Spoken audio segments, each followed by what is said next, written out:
Okay guys, this is the Mark 1 Claymore I built. The design for this was that both arms would cross over. The bait arm, well, the latch arm, which isn't there because it broke off. It breaks off too often on this design. But I do need to make the Mark 2. The Mark 2 is very similar to this one, apart from it will not use any of the original traps other than the metalwork that's with them. On this one the sling opens from the middle and these arms cross over like that. The trigger is pulled back and down and the swing arm would flip over, releasing the trap. So that's the Mark 1 and it was quite large, and this was a bad idea. It won't fit in pouches or anything. So 10 pegs, £1. I only want the straight parts. I don't want the rounded tops or anything. I just want the straight part of them. These will be trimmed down to make spikes, ground spikes. And here's the design for the Mark 2. I'll make that more clear by picking up my parts. So,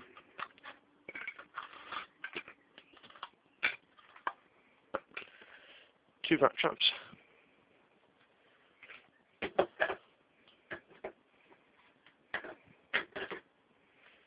two rat traps,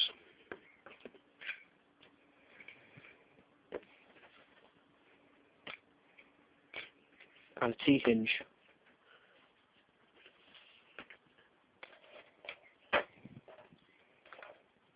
And 4 15mm U-bolts. You don't need the metal part on them, you only want the U-bolts on the nuts. And then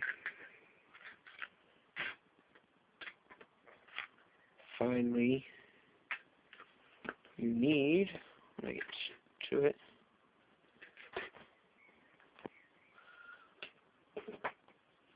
a 20 by 10 piece of 1/2 inch plywood to make the base plane.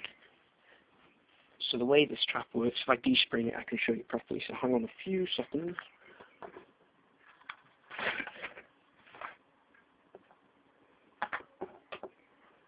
And I can show you the first few steps that you can do as soon as you get these with a pair of pliers and some patience.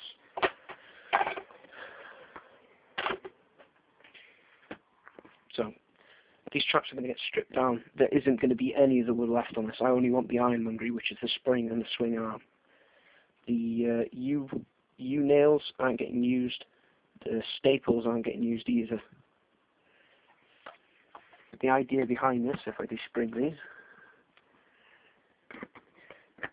demonstration. Some of you will notice that this is back to front how it will be used, but Jesus.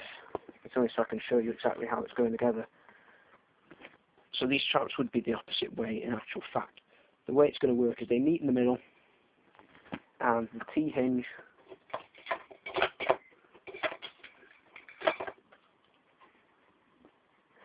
crosses over them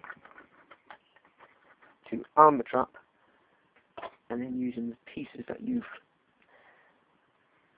removed, the two pieces you need from it really are the bait plate from one trap and the swing arm from one trap, and then you want the swing arm from the other trap to make these pieces.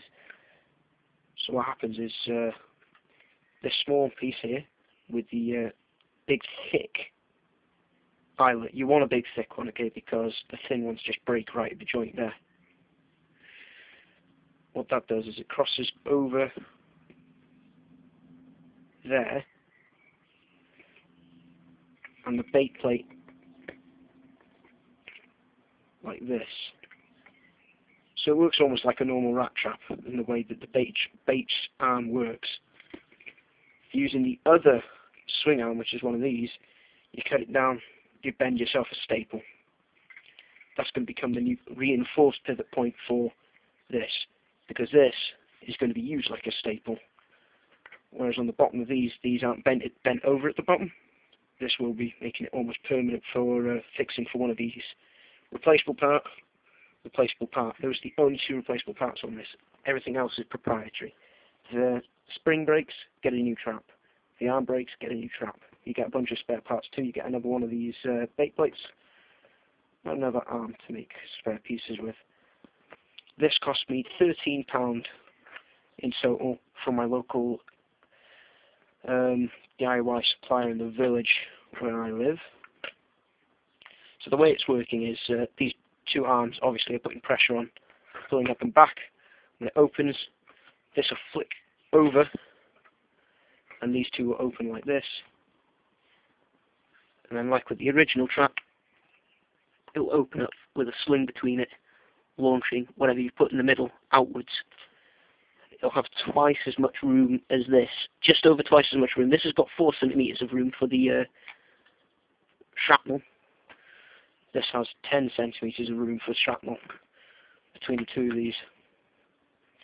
But you need to leave some sort of dividing line in it, because they can sit, I think, at the most about 6 mil off of the base plane before it starts putting strain on this.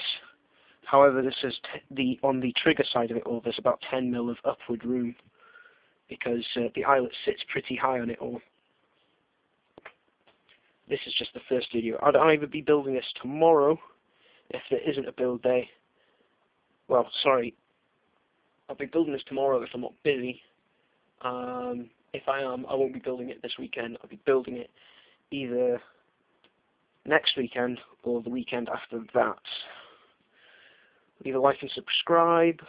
This has been Mr. Bomb Builder, and I'm out.